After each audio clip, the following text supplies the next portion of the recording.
Pukul 9.45 malam, 3 sosok melangkah gugup di depan gerbang pasar Tanah Abang yang terkunci. Arya, seorang YouTuber berusia 23 tahun, menatap kamera sambil berbisik lirih. Ini titik nol. Disilah semua orang hilang. Dina, di belakang kamera, mengoreksi. Di sini, bukan disilah. Jangan lebay. Rizal, si penggemar berat acara paranormal, tertawa gugup sambil memegang alat EMF yang berkedip-kedip. Sebelum melanjutkan video ini, alangkah baiknya untuk subscribe dulu channel ini dan nyalakan loncengnya. Like, share, and komentar video ini. Angin malam berdesir membawa bau anyir kain basah dan dupa usang. Penjaga keamanan tua dengan mata keruh membuka gerbang, mengunyah sirih sambil berkata, "Lantai 3 jangan dimasukin. Itu wilayah Mbah Suro." Arya mengangguk, tapi matanya bersinar. Lantai 3 terdengar seperti lokasi sempurna untuk konten viral. Mereka mulai merekam di lantai 1. Lorong pasar yang biasanya ramai kini seperti kuburan panjang. Tirai-tirai kain bergoyang sendiri, seolah ada yang mengintip dari baliknya. Kamera Dina fokus pada deretan manekin tak berlengan di toko tekstil. "Ini ngeri banget," bisik Dina. Tiba-tiba, Rizal menjerit kecil. Alat EMF di tangannya menyala merah padam, dan suara statis memenuhi audio rekaman. "Ada yang di situ." Rizal menunjuk ke tumpukan kardus. Arya mendekat, senter di tangan gemetar. Saat ia membuka kardus, seekor tikus besar melompat keluar. Dina tertawa lepas, tapi tawa itu tercekik ketika suara ketukan bergema dari lantai atas. Seperti seseorang mengetuk kayu dengan pola berirama. "Lantai 2, bisik Arya. Mereka naik tangga besi berderit. Di lantai 2, suhu udara turun drastis. Rizal menunjukkan termometer, 15 C. "Nggak mungkin, ini Jakarta," geram Dina. Kamera bergerak menyoroti rak-rak kosong berdebu. Tiba-tiba, audio merekam suara anak kecil berbisik. "Mau main petak umpet?" Dina membeku. "Kalian dengar itu?"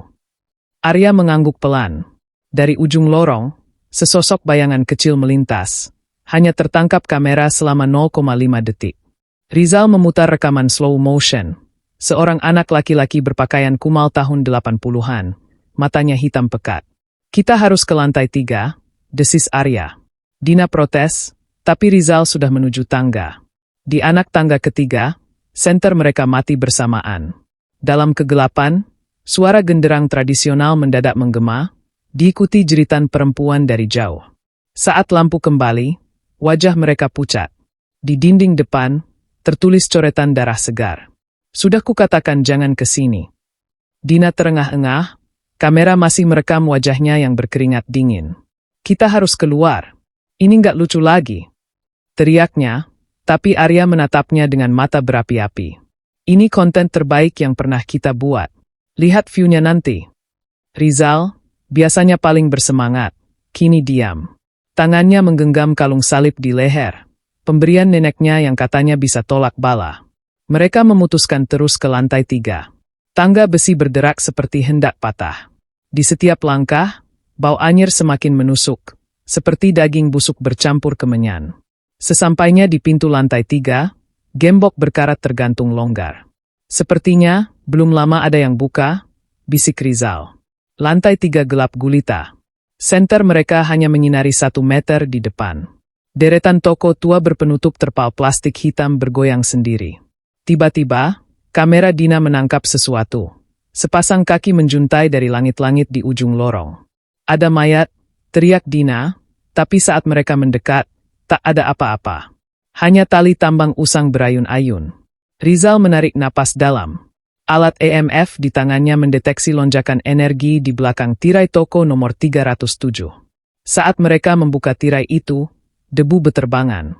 Di dalam, ada ruang ritual kuno. Lilin hitam meleleh di lantai, foto-foto pedagang era 80-an tertusuk paku, dan sesaji berisi kepala kambing membusuk. Tapi yang paling mengerikan, puluhan boneka kain bertuliskan nama-nama orang hilang terakhir, termasuk nama penjaga keamanan yang mereka temui tadi. "Lihat ini." Arya mengambil buku harian lapuk di bawah meja. Halamannya penuh tulisan Jawa kuno dan sketsa simbol mistis. Dina menerjemahkan dengan gemetar. "Mbah Suro bukan penunggu, dia penjaga gerbang.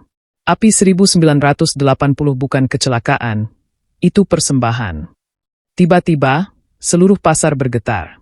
Suara ribuan orang menjerit memenuhi telinga mereka. Dari lorong gelap, sosok tinggi berjubah hitam muncul. Mbah Suro. Matanya merah menyala, tangannya seperti cakar berbulu. Kalian mengganggu perjanjian, suaranya menggaruk gendang telinga.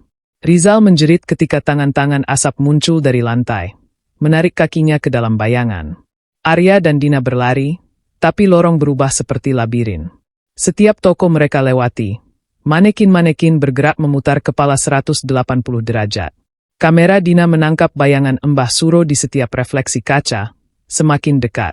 Di ruang ritual, Rizal berhasil kabur dengan merobek kalung salibnya. Salibnya meleleh. Teriaknya. Logam itu berasap seperti disentuh api tak kasat mata. Saat mereka bersembunyi di gudang, Arya membuka buku harian lagi. Ada satu halaman sobekan. Untuk mengusirnya, bakar foto korban terakhir. Dengan gemetar, Arya mengambil foto pedagang dari rekaman CCTV pembuka. Saat korek api dinyalakan, suara jeritan memekakkan telinga memenuhi ruangan. Api itu membentuk siluet wajah Mbah Suro sebelum padam. Dia pergi. Dina bersuara parau.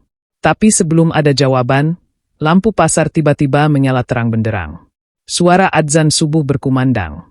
Mereka kabur keluar, tak menyadari bahwa tanda hitam seperti cakar telah muncul di punggung Arya. Tersembunyi di pasar yang masih merekam. Mbah Suro berdiri di atap, menyaksikan mereka lari sambil terkikik. Layar terpotong ke kredit skene. Rizal menelepon Arya di malam hari. Suaranya berbisik. Aku masih di lantai 3. Tolong, sebelum putus. Arya dan Dina duduk di kamar kos-kosan yang berantakan. Wajah mereka pucat di bawah cahaya laptop. Rekaman malam itu diputar ulang. Suara Rizal meminta tolong, lalu teriakan panjang sebelum telepon putus. Kita harus balik ke sana, desis Arya. Di punggungnya, tanda cakar hitam semakin membesar, mengeluarkan bau anyir seperti daging terbakar. Mereka kembali ke pasar Tanah Abang pukul 3 pagi, tanpa izin. Kali ini, Dina membawa kamera inframerah. Aku nemu cara deteksi hantu pakai suhu. Katanya mencoba meyakinkan diri. Tapi saat sampai di gerbang, mereka kaget. Penjaga keamanan tua yang sebelumnya memperingatkan mereka, kini tergantung di pintu masuk dengan mata dicongkel. Di dadanya, tulisan darah, pengkhianat. Arya menelan ludah. Dia, bagian dari ritual. Dina muntah di samping tempat sampah. Tapi mereka tetap masuk, kamera menyala, merekam setiap detil. Di lantai 3, udara terasa seperti jelaga. Mereka menemukan pintu besi baru di dinding. Tidak ada sebelumnya. Arya mendorongnya perlahan. Ruangan itu dipenuhi pulang patung lilin wajah orang hilang, termasuk Rizal. Di tengah ruangan, Mbah Suro duduk di kursi kayu antik, tubuhnya setengah transparan. Kalian kembali untuk jadi persembahan terakhir. Suaranya bergema dari segala arah. Tiba-tiba, patung lilin Rizal hidup. Matanya meleleh, tangannya mencengkeram Dina. Aku nggak mau mati. Bakar foto itu. Teriak Rizal dari dalam patung. Arya mengacak-acak tas, foto pedagang dari rekaman CCTV sudah hangus. Kita butuh foto baru. Dina teringat, di rekaman bagian 1, kamera sempat mengambil close-up wajah penjaga tua. Dengan gemetar, ia screenshot foto itu di laptop dan mencetaknya pakai printer portable. Gila, ini nggak masuk akal. Teriaknya sambil membakar foto. Api menyala hijau. Mbah Suro menjerit, tubuhnya terbakar. Tapi Arya ikut menjerit, tanda cakar di punggungnya mengeluarkan asap hitam. Dia masuk ke tubuhku. Raungnya. Dina merekam wajah Arya yang berubah, gigi menjadi runcing, kuku menghitam. Ruang itu runtuh. Dina menarik Arya yang setengah sadar. Di lorong, mereka melihat Rizal asli tergeletak, masih hidup, tapi kedua matanya kosong. Dia ambil penglihatanku, rintihnya. Saat kabur, Dina melihat sesuatu yang membuat darahnya membeku. Di setiap kaca pasar, bayangan Mbah Suro tersenyum, menyatu dengan bayangan Arya. Video itu ke YouTube. Di kolom komentar, akun anonim mb4h_suro_1980 menulis, "Kalian cuma tunda takdir." Layar terpotong ke kamera CCTV nyata pasar Tanah Abang. Sosok hitam berjalan di lantai 3 pukul 3.33 pagi. 2 minggu pasca upload video, channel Arya meledak. 2 juta subscriber dalam semalam. Tapi komentar penuh teriakan, hapus videonya. Dan, ini kutukan. Di layar laptop, Dina membuka notifikasi siaran langsung misterius bertajuk, "Aku masih di sini, Arya Official." Arya, wajahnya pucat dan mata menghitam, tersenyum lebar di kamera. "Hai, subscribers tercinta. Mau lihat sesuatu seram?" Suaranya bergema seperti 2 orang berbicara bersamaan. Di belakangnya, kamera memperlihatkan kamar kosong dipenuhi foto-foto penonton channel mereka. Masing-masing tertulis, "Terima kasih untuk tubuhmu," dengan huruf merah. Dina dan Rizal, yang kini buta, menyusup ke apartemen Arya. Di pintu, mereka menemukan garis garam terputus, sisa ritual perlindungan yang gagal. Saat masuk, bau anyir menyengat. "Dia udah nggak manusia lagi," bisik Rizal, hidungnya berdarah, indera penciumannya tajam sejak kehilangan penglihatan. Di ruang Livastream, Arya sedang asyik berinteraksi dengan penonton. "Yuk, kita main tebak-tebakan. Hadiahnya nyawa kalian." Tangannya mengacungkan pisau dapur berkarat. Tiba-tiba, akun mb4h_suro_1980 mengirim super chat. "Buka paket di sudut kanan." Dina merekam diam-diam saat Arya membuka kardus berisi topeng kayu mirip Mbah Suro. Saat dipakai, kulit Arya melepuh. Dia mau gantiin Mbah Suro jadi penjaga gerbang. Teriak Rizal. Tapi terlambat, Arya menggorok leher seorang penonton live yang wajahnya tiba-tiba muncul di layar. Darah nyata menyemprot ke kamera. Komentar panik. "Ini nggak editing. Tolong hubungi polisi." Tapi siaran tak bisa dihentikan. Dina nekat menarik kabel listrik. Arya menjerit kesakitan, tubuhnya menjalar akar hitam dari lantai. "Kalian nggak bisa kabur." Semua yang nonton udah jadi pintu.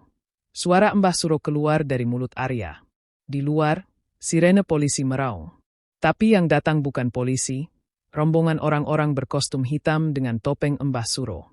Mereka berbaris di jalan, menyanyikan kidung Jawa kuno. "Itu pemujanya?" Rizal gemetar. Dina membuka tas darurat, buku harian dukun, foto penjaga tua, dan kendi ritual dari pasar. "Kita harus bakar semua." Tapi Arya sudah di depan mereka, tubuhnya setengah kayu setengah daging. "Kamu mau bunuh sahabatmu sendiri, Dina." Siaran masih berjalan. Penonton yang pernah like video mereka mulai komentar. "Ada yang di belakangku. Tolong, aku dengar genderang." 6 bulan kemudian, Dina duduk di ruang server bawah tanah, wajahnya tertutup topeng gas. Layar-layar komputer di depannya menampilkan ribuan live streaming dari seluruh dunia. Seorang influencer berhasil tercekik sendiri di depan kamera. YouTuber Jepang menjerit saat shadow figure muncul di belakangnya. Bahkan anak kecil di Texas bermain TikTok dance dengan gerakan mirip ritual Mbah Suro. Kutukan itu menyebar lewat internet. Rizal, kini memiliki indera keenam setelah kehilangan penglihatan, memegang peta dunia bertanda titik merah. Setiap orang yang nonton video kita jadi host untuk arwah pedagang yang tewas di kebakaran 1980. Mereka butuh tubuh baru. Tiba-tiba, salah satu layar menampilkan Arya. Tubuhnya setengah membusuk, mata bersinar hijau. "Dina, aku tahu kamu sembunyi. Lihat hadiahku." Di layar utama, muncul rekaman CCTV masa kecil Dina. Ternyata neneknya adalah salah satu dukun yang mencoba menghentikan Mbah Suro, gagal, dan dikutuk mati di pasar. "Kamu keturunan darahnya. Hanya kamu yang bisa buka gerbang sepenuhnya," bisik Arya. Mereka kembali ke pasar Tanah Abang yang kini dikepung militer. Tapi pasar itu sudah berubah. Dindingnya berdenyut seperti daging hidup, pedagang-pedagang hantu menjual jasa pengembalian nyawa dengan bayaran like dan subscriber. Di pusat pasar, Mbah Suro duduk di singgasana terbuat dari gadget dan tulang. "Zaman Edan butuh Dewa Edan," tertawanya menggetarkan langit Jakarta. Dina mengeluarkan senjata terakhir. Flash disk berisi rekaman asli kebakaran 1980 yang ditemukan di server apartemen Arya. Saat diputar di proyektor tua pasar, terungkap kebenaran mengerikan. Mbah Suro adalah korban ritual para pedagang untuk kekayaan, bukan penjaga. Api 1980 adalah pembalasan dendamnya. Kau bukan dewa. Kau juga korban. teriak Dina. Mbah Suro ragu. Arya, yang masih tersisa di dalam tubuh korupsi, berteriak, bakar pasar ini. Sekarang. Tapi Dina punya rencana lain. Ia live streaming dengan jutaan penonton terhipnotis. Mau bebas dari kutusan? Ikuti instruksiku. Dengan kode programming dari buku harian neneknya, ia membuat ritual digital.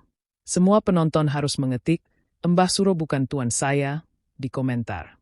Layar-layar di pasar bergemuruh. Mbah Suro menjerit saat tubuhnya terfragmentasi jadi kode-kode error. Tapi terlalu banyak yang menolak. Para pemuja di dunia nyata justru mengetik, hidup Mbah Suro. Untuk selamat.